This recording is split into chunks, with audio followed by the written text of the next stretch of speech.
नमस्कार दोस्तों, मैं अभिषेक शर्मा अपने इस YouTube चैनल पीपीसी लर्निंग में आप सभी का स्वागत करता हूं। आज हम इस वीडियो में पढ़ेंगे एथिक्स।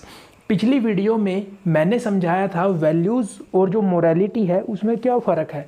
अगर आपने अभी तक वो वीडियो नहीं देखी तो प्लीज़ एक बार उस वीडियो को भी ज़रूर देखिए। उस टॉपिक को अच्छे से समझने के बाद हम एथिक्स को अच्छे से समझ पाएंगे, क्योंकि ये जो तीनों टॉपिक है वैल्यू, मोरालिटी और एथिक्स एक दूसरे से कनेक्टेड है। इस वीडियो में भी मैं आपको बताऊंगा कि वैल्यू और मोरालिटी क्या होती है और एथिक्स हम किसको बोलते हैं। तो सबसे पहले एथिक्स अगर पेपर में पूछा जाता है तो सबसे पहले आपको एथिक्स की डेफिनेशन लिखनी पड़ेगी, और वो डेफिनेशन बिल्कुल सिंपल सी है। Ethics is a system of social control which prescribes values and norms of conduct for the members of society and attempt to regulate the behavior of individual accordingly। देखिए, जो ethics है, ethics से क्या होता है? Ethics से कोई भी सोसाइटी, जो भी लोग उस सोसाइटी में रहते हैं, उस समाज में रहते हैं, उनके व्यवहार को नियंत्रित करने का प्रयास करती है। तो ये बिल्कुल सिंपल सी डेफिनेशन है जिसको आप याद रख सकते हैं कि एथिक्स के माध्यम से कोई भी समाज, उस समाज में जो भी व्यक्ति रहते हैं, उनके व्यवहार को, उनके बिहेवियर को नियंत्रित करने का प्रयास करता है। तो यह है एथिक्स की डेफिनेशन। सारे समाज की मोरालिटी में जो कॉमन होता है उसको हम एथिक्स बोलेंगे। तो अब सबसे पहले आपको पता होना चाहिए मोरालिटी क्या है। अगर आपने पिछली वीडियो देख ली है तो आप समझ गए होंगे मोरालिटी क्या होती है, लेकिन अगर नहीं देखी तो कोई बात नहीं। जैसे हमने एक एग्जाम्पल लिया था पिछली वीडियो में। मान लीजिए ये एक दीवार है, तो कोई भी दीवार है वो किससे बनती है? वो बनती है ईंटों से। बिल्कुल सिंपल। इसमें हम वैल्यूज़ भी समझ लेंगे, मोरालिटी भी समझ लेंगे और एथिक्स को भी हम अच्छे से कर लेंगे। तो ये लीजिए, ये जैसे एक दीवार है, इसमें एक ईंट है होनेस्टी के नाम से, एक ईंट है होनेस्टी के बाद मान लीजिए आप काइंडनेस, उसके बाद है पंचुअल। तो ये क्या है? ये है एक दीवार। इसमें ये जो ईंटें हैं, एक ईंट का नाम होनेस्टी है, एक ईंट का नाम काइंडनेस है, एक ईंट का नाम पंचुअल है। तो मान लीजिए अब कोई पर्सन है, उसका नाम है उदय। उसमें क्या क्या है? उसमें 3 वैल्यूज़ हैं। वो 3 वैल्यूज़ क्या क्या हैं? होनेस्टी, जिसको मैं यहाँ पे एच लिख रहा हूँ, काइंडनेस और क्या है? पंचुअल, मतलब वो समय का पाबंद भी है। तो ये 3 जो है, ये 3 उसकी वैल्यूज़ हैं। होनेस्टी, काइंडनेस और पंचुअल, ये 3 उसकी वैल्यूज हैं। और किसी व्यक्ति की जो वैल्यूज होती हैं उनसे मिलके क्या बनता है? उनसे मिलके बनता है मोरालिटी। तो आशा करता हूं आप अच्छे से समझ गए होंगे। चलिए एक और एग्जांपल ले लेते हैं।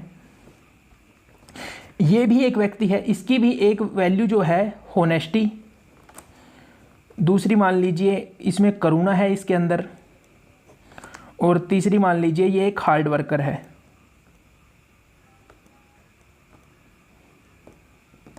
तो ये एक हार्ड वर्कर है। तो मान लीजिए कोई व्यक्ति है, उसका नाम है अभी। तो ये जो अभी है उसमें ये 3 क्वालिटीज़ हैं। वो हार्ड वर्कर है, जिसको मैं एच से लिख देता हूँ, और उसमें मैंने क्या लिखा था? एक लिखा था मैंने करुणा, और क्या लिखा था मैंने? एक लिखा था होनेस्टी, मतलब बंदा ईमानदार भी है। तो ये जो 3 वैल्यूज हैं, ये उसकी मोरालिटी हो गई अभी की। तो अब जो एथिक्स है, एथिक्स ये क्या लिखा हुआ है? सारे समाज कि मोरालिटी में जो कॉमन होता है उसको हम एथिक्स बोलेंगे। कि जो समाज जिसको आसानी से स्वीकार कर लेता है, जिसको समाज स्वीकार करता है, उसको हम बोलते हैं एथिक्स। कि जो बहुत से लोग हैं उनकी वैल्यूज़ में जो कॉमन होता है, मतलब जो सोशली एक्सेप्टेबल होता है, उसको बोलते हैं हम एथिक्स। तो यहाँ पे हम क्या समझते हैं कि देखिए बिल्कुल सिंपल भाषा में, वैल्यूज से क्या बनता है? वैल्यूज से बनता है मोरालिटी। और सारे समाज की, यानी सारे समाज में जो व्यक्ति हैं उनमें जो कॉमन बातें हैं उनमें से निकल के बनता है एथिक्स, जो सोशली एक्सेप्टेबल होता है। जैसे जैसे हम इस वीडियो में आगे जाएंगे तो हम इसको और अच्छे से समझेंगे। Negative values are not the part of ethics. कि जो नेगेटिव वैल्यूज होती हैं वो एथिक्स का पार्ट नहीं होती। लेकिन यहाँ पे आपके लिए एक क्वेश्चन है कि क्या वैल्यूज नेगेटिव हो सकती है? जी हाँ, वैल्यूज नेगेटिव हो सकती हैं। जैसे लेजीनेस भी एक वैल्यू है, ये बात आप याद रखिए। अगर आपसे क्वेश्चन पूछा जाए कि वैल्यू क्या नेगेटिव हो सकती है, तो आप जवाब देंगे वैल्यू नेगेटिव हो सकती है। लेकिन जो नेगेटिव वैल्यूज़ हैं वो एथिक्स का पार्ट नहीं हो सकती। लेकिन अब यहाँ पे एक बात यहाँ पे मैं आपको एक एग्जाम्पल के माध्यम से समझाता हूँ कि अगर मान लीजिए कोई समाज है, उसमें हम किसी वैल्यू को, किसी चीज़ को हम नेगेटिव मानते हैं, हो सकता है वो किसी दूसरे समाज में नेगेटिव ना मानी जाए। जैसे कि अब आप कहेंगे ऐसी कैसे हो सकता है, ऐसा हो सकता है, लेकिन समाज से अलग अलग हो सकते हैं। यही बात मैंने यहाँ पे लिखी हुई है। बिल्कुल छोटा सा एग्जाम्पल किसका देंगे हम यहाँ पे एग्जाम्पल, शराब, अल्कोहल। अब मान लीजिए हमारे समाज में, हमारे भारत देश में आज के समय में भी जो अल्कोहल है उसको एक अच्छी चीज़ नहीं माना जाता। ठीक है, ये सोशली एक्सेप्टेबल बहुत कम होता है, आप सभी इस ये बात को अच्छे से जानते हैं। लेकिन जो यूरोप के देश हैं वहाँ पे ये कॉमन है। तो अगर हमारे इंडिया में कोई व्यक्ति शराब पीता है तो बहुत से लोग उसको भला बुरा कहते हैं, उसको कहते हैं ये गलत चीज़ है। लेकिन यूरोप में अगर कोई व्यक्ति शराब पीता है तो उसके बारे यहाँ से हमारे इंडिया से धारणा थोड़ी अलग है। ठीक इसी प्रकार जैसे नॉन वेजिटेरियन हो गया, मांसाहारी। अब हमारा जो इंडिया है इसमें आज के समय में भी बहुत से लोग, ज़्यादातर लोग वेजिटेरियन हैं और नॉन वेजिटेरियन एक अच्छी बात नहीं मानी जाती, मतलब जो मांसाहारी है उसको अच्छा नहीं माना जाता। लेकिन जो यूरोप के देश हैं, ये जो बाहर की कंट्रीज हैं, उनमें जो नॉन वेजिटेरियन कल्चर है वो एक कॉमन बात है।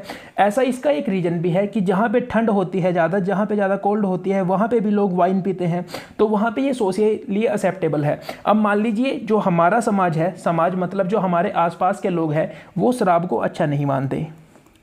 लेकिन मान लीजिए एक कॉलोनी है, कोई भी कॉलोनी, उसका नाम मान लीजिए कॉलोनी ए बी कुछ भी उसका नाम है, और ये जो कॉलोनी है ये यूरोप में है, मान लीजिए ये किसी देश जैसे इंग्लैंड में है, तो वहाँ पे जो शराब है वो एक्सेप्टेबल है, तो वहाँ पे इसको कोई बुरी बात नहीं मानी जाएगी। तो यहाँ पे हम बोल सकते हैं कि अगर किसी एक समाज में कोई एक वैल्यू उसको अगर बेकार माना जाता है तो ज़रूरी नहीं है कि दूसरे समाज में भी उसके बारे में सेम टू सेम धारणा हो।